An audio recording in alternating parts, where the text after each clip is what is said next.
Umabot sa 215 barangay ang nalubog sa baha sa Pampanga nitong Biyernes dahil sa habagat na pinalakas ng bagyong Karina at sinasabayan pa ng high tide.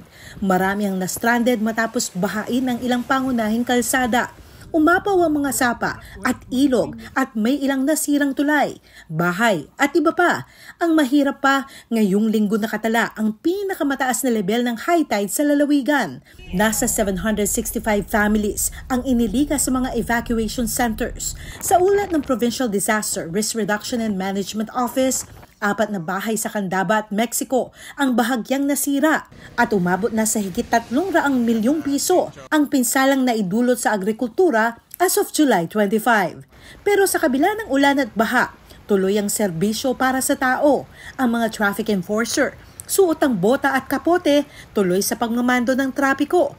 Ang mga barangay officials tulad dito sa Caduantete sa bayan ng Macabebe, tuloy ang meeting at assessment kahit pa nakababad ang mga paa sa baha.